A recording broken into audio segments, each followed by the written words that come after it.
에스겔서 33장에 기록된 이 말씀을 통해서 하나님께서 주시는 은혜를 우리가 함께 나누기를 원합니다.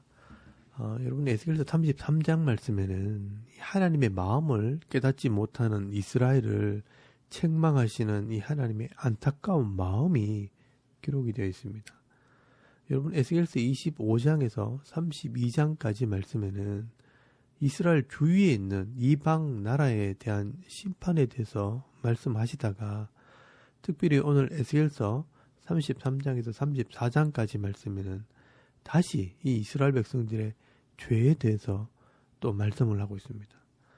여러분, 지금 이 이스라엘 백성들은 두 부류의 사람으로 나눠져 있습니다. 한 부류는 이 나라가 망해서 바벨론의 포로로 잡혀와 낙심하고 있는 사람들과 또 한 부류는 폐허가 된 예루살렘 성에 남아서 끝까지 이 하나님 말씀을 순종하지 않는 강박한 사람들이 있었습니다. 오늘 이 에스겔서 33장 말씀은 이 두 부류의 사람들에게 하나님께서 파수꾼을 보내어 책망하시는 말씀입니다.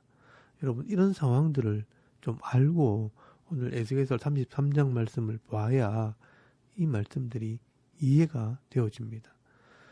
먼저 에스겔서 33장 1절에서 9절까지 말씀에 보시면 하나님께서 이 파수꾼을 세우시는 이유와 이 파수꾼의 사명에 대해서 이야기를 합니다. 여러분, 이 파수꾼이라는 말은 멀리 보는 자, 감시하는 자, 망 보는 자라는 뜻입니다. 이 파수꾼은 공동체 중에 구별되어서 이 전쟁이 일어나거나 재난이 일어날 때 미리 보고 그것을 큰 소리나는 나팔을 불어서 사람들에게 알려주고 경고하는 역할을 하는 사람입니다. 그런데 이 파수꾼이 전쟁에 대한 소식을 들었을 때 나팔을 불어서 미리 알려줘도 사람들이 그 파수꾼의 경고를 받아들이지 않으면 그 책임은 백성들이 감당을 해야 하는 것입니다. 그런데 이 파수꾼이 전쟁을 보고도 나팔을 불지 않아서 한 사람이라도 피하지 못하거나 죽임을 당하게 되면 그것은 파수꾼이 그 책임을 져야 하는 것입니다. 여러분, 이것이 파수꾼의 원리입니다. 이 원리대로 하나님의 심판이 임한다는 것입니다.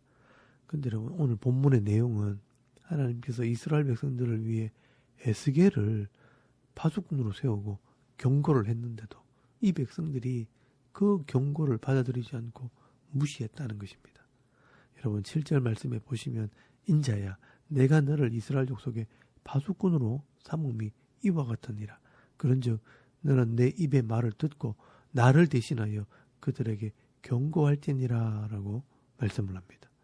여러분, 여기 보시면 너는 내 입의 말을 듣고 나를 대신해서 그들에게 경고할지니라. 하나님을 대신해서 말하라는 것입니다. 하나님께서는 이 에스겔을 이스라엘의 영적인 파수꾼으로 세우시고 하나님의 뜻을 전하게 했다는 것입니다.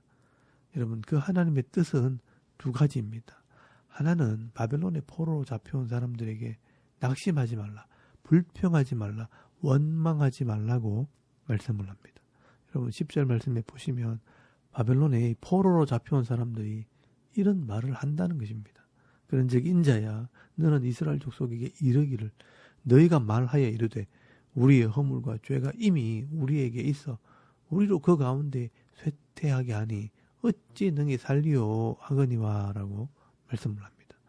우리의 허물과 죄로 우리가 쇠퇴했으니 어찌 능히 우리가 살겠는가 하면서 살기를 포기한다는 것입니다. 쉽게 말하면 이 이스라엘 백성들이 이미 불순종해서 망했습니다. 나라가 망하고 기업이 망하고 남의 나라의 종이 되어버렸다는 것입니다. 그러니 이제 끝났다. 소망이 없다. 살아서 뭐하나. 절대로 되라 하면서 이 삶을 포기했다는 것입니다. 그래서 하나님께서 이 에스겔에게 이 하나님 마음을 전하라는 것입니다. 정신을 차리고 깨어나라는 것입니다. 여러분, 11절 말씀에 보시면 하나님께서 뭐라고 말씀하셨냐. 너는 그들에게 말하라. 주 여호와의 말씀이니라. 나의 삶을 두고 맹세하노니 나는 악인이 죽는 것을 기뻐하지 아니하고 악인이 그의 길에서 돌이켜 떠나 사는 것을 기뻐하노라. 이스라엘 족속아 돌이키고 돌이키라. 너희 악한 길에서 떠나라. 어찌 죽고자 하느냐 하셨다 하라 라고 말씀을 합니다. 여러분, 이것이 바로 하나님의 마음입니다. 하나님께서 이 잘못했을 때 때리는 것은요, 죽이려고 때리는 것이 아니라는 것입니다.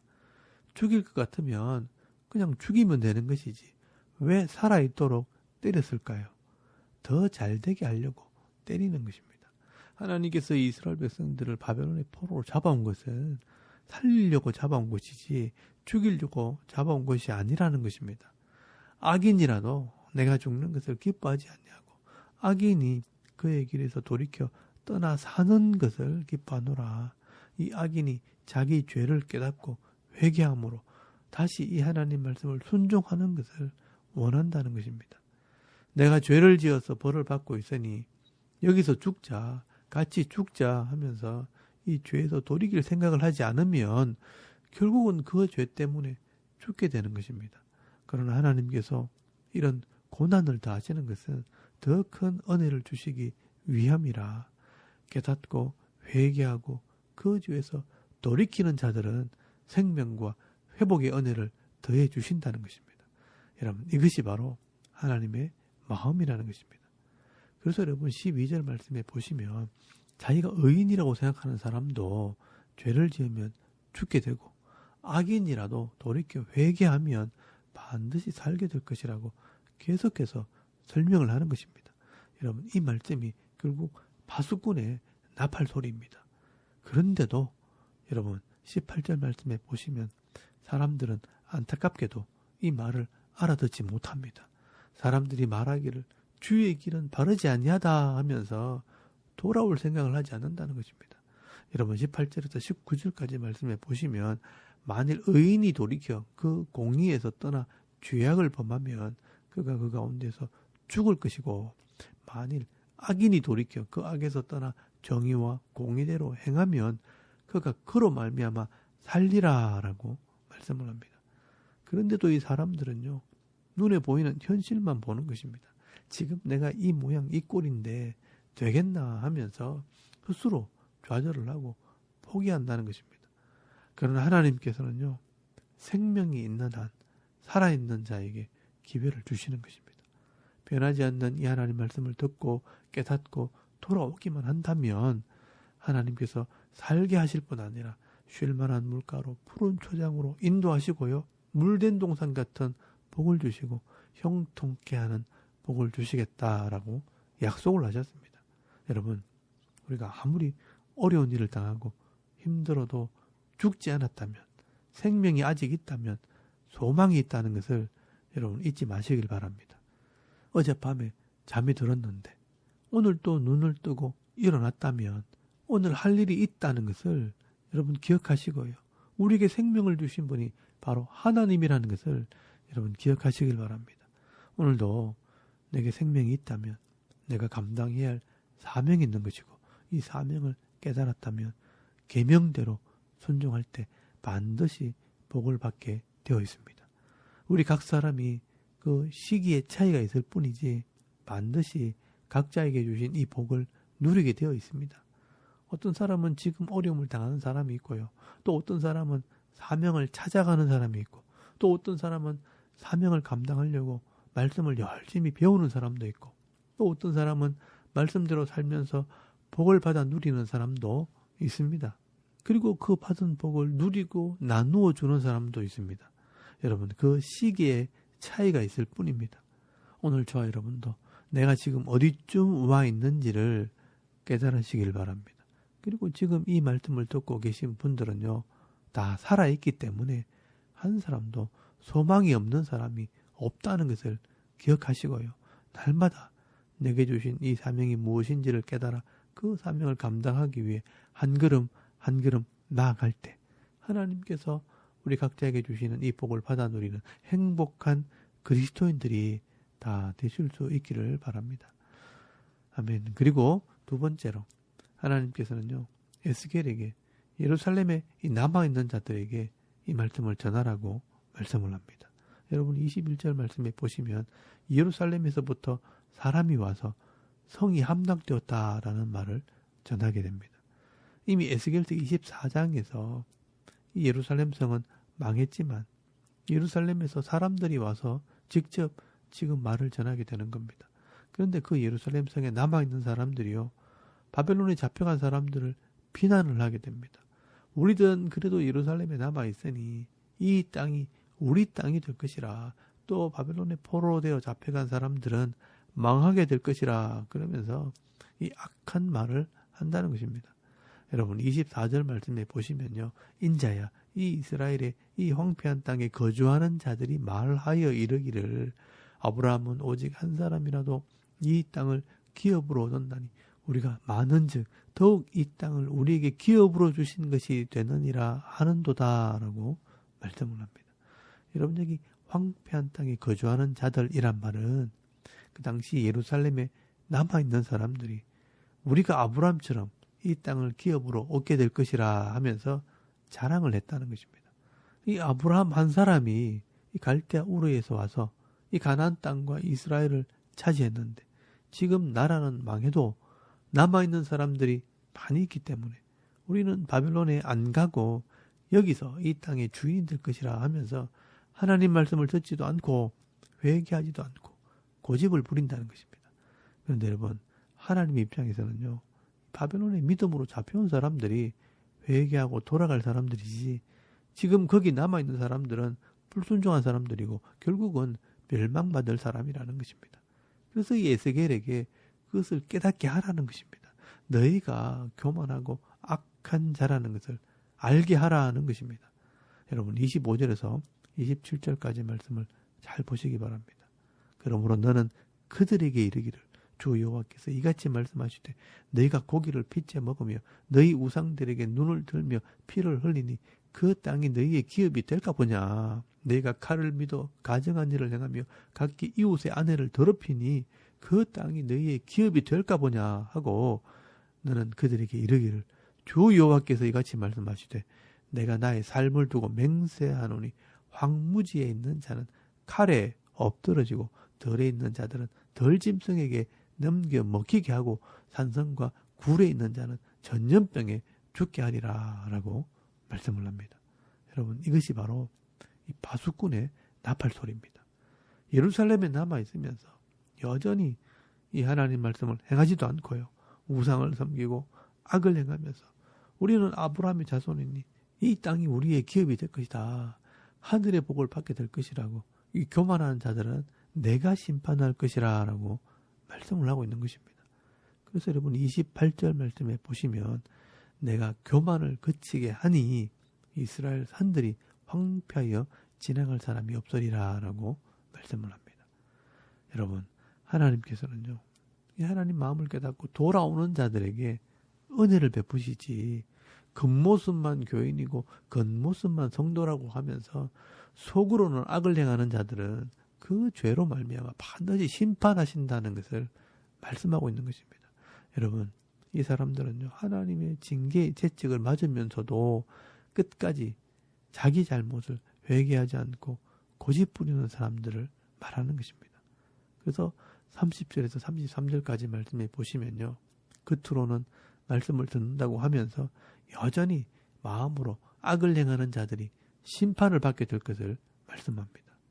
여러분 30절에서 31절까지 말씀해 보시면 인자야 네 민족이 담 곁에서와 집 문에서 너에 대하여 말하며 각각 그 형제와 더불어 말하여 이르기를 자 가서 여호와께로부터 무슨 말씀이 나오는가 들어보자 하고 백성이 모이는 것 같이 내게 나오며 내 백성처럼 내 앞에 앉아서 내 말을 들으나 그대로 행하지 아니하니 이는 그 입으로는 사랑을 나타내어도 마음으로는 이익을 따름이라 라고 말씀을 합니다.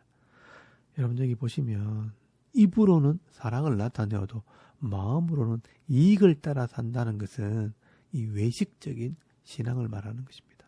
하나님께서는 우리의 겉모습이나 외모를 보시는 것이 아니라 우리의 심령을 살펴보시는 분입니다.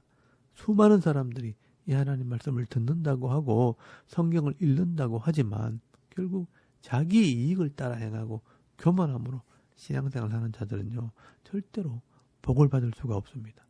이 하나님 말씀을 알아듣고 깨달았다면 예루살렘에 남아있으면 안 되고요, 회개의 자리인 바벨론에 와 있어야 하는 것입니다. 그러므로 예루살렘에 남아있다는 것 자체가 불순종입니다. 그러면 이 사람들은요, 반드시 심판을 받게 되는 것입니다. 오늘 저와 여러분도요, 말씀을 읽고 듣고 배운다고 하면서 여전히 이 불순종의 자리에 있고 교만의 자리에 있다면 말씀대로 복을 받는 것이 아니라 재앙과 징계를 받게 되는 것입니다. 그러므로 이 바수꾼의 경고를 듣고 말씀을 깨달아 겸손하게 순종함으로 하나님 말씀대로 회복되어지는 그런 은혜가 있기를 바랍니다. 여러분, 예수님께서도 말씀을 하십니다. 입으로 주여 주여 한다고 다 천국에 들어가는 것이 아니라 네 아버지 뜻을 깨달아 행하는 자가 되어야 천국에 들어가게 될 것이라. 이 땅에서도 복을 받을 것이라 라고 말씀하셨습니다. 여러분, 이런 사람들이 반석 위에 집을 지은 사람들이고 지혜로운 자라라고 말씀을 합니다. 여러분, 마태복음 7장 21절에서 27절까지 말씀을 한번 찾아보시기 바랍니다. 거기 보시면요, 나더러 주여 주여 하는 자마다 다 천국에 들어갈 것이 아니요 다만 하늘에 계신 내 아버지의 뜻대로 행하는 자라야 들어가리라. 그 날에 많은 사람이 나더러 이르되 주여 주여 우리가 주의 이름으로 선지자 노릇하며 주의 이름으로 귀신을 쫓아내며 주의 이름으로 많은 권능을 행하지 아니하였나이까 하리니 그때에 내가 그들에게 밝히 말하되 내가 너희를 도무지 알지 못하니 불법을 행하는 자들아 내게서 떠나가라 하리라. 그러므로 누구든지 나의 이 말을 듣고 행하는 자는 그 집을 반석 위에 지은 지혜로운 사람 같으리니 비가 내리고 창수가 나고 바람이 불어 그 집에 부딪히되 무너지지 아니하나니 이는 주추를 반석 위에 놓은 까닭이요 나의 이 말을 듣고 행하지 아니하는 자는 그 집을 모래 위에 지은 어리석은 사람 같으리니 비가 내리고 창수가 나고 바람이 불어 그 집에 부딪힘에 무너져 그 무너짐이 심하니라 라고 말씀을 합니다. 그래서 여러분, 이 모래 위에 집을 짓지 말고 힘들어도 반석 위에 집을 지어야 그 신앙의 집이 무너지지 않는 것이라 지혜로운 사람이라 라고 말씀을 하는 것입니다. 여러분, 이렇게 하나님의 말씀을 듣고 배우는 것이 복입니다. 그러나 이 말씀을 통해 하나님의 뜻을 깨닫는 것은 더 큰 복입니다. 이 말씀을 깨달아 순종함으로 후회 없는 인생을 살아갈 수 있는 그런 성도들이 다 되실 수 있길 바랍니다. 여러분, 오늘 이 에스겔서 33장 말씀에는요, 이 에스겔을 바수꾼으로 세우시고 두 부류의 사람들에게 경고하는 이 하나님 말씀이 기록이 되어 있습니다. 스스로 낙심하고 포기한 사람에게 정신 차리고 사명 감당해라 라고 말씀하시고요. 또 끝까지 회개하지 않고 돌이키지 않는 자들에게는 입으로 말로만 신앙생활을 한다면 반드시 망하게 될 것을 경고하시는 것입니다. 여러분, 오늘도 저와 여러분이 영적인 바수꾼이 되어서 이 시대의 분위기를 따라가지 마시고요. 하나님 말씀에 귀를 기울이며 회개할 것은 회개하고 순종할 것은 순종함으로 하나님께서 미리 예배해 놓으신 이 개인의 복, 가정의 복, 기업의 복을 다 받아 누리며 이 물된 동산 같은 풍성한 삶을 살아가는 저와 여러분의 이런 영적인 삶의 모습이 되실 수 있기를 주의 이름으로 축원합니다. 아멘. 우리 잠깐 기도드리겠습니다. 오늘도 이 하나님 말씀을 깨달아 믿음으로 순종하는 성도가 되게 하옵소서. 또 나라와 민족을 위해 섬기는 교회와 가정과 자녀들의 믿음을 위해서 또 개인의 기도 제목을 따라 기도하고 오늘 하루 삶을 또 시작할 수 있길 바랍니다. 다 같이 우리 하나님께 한번 기도드리겠습니다. 살아계신 하나님, 은혜를 참 감사합니다. 오늘도 이 아침에 우리가 하나님을 예배하게 하시고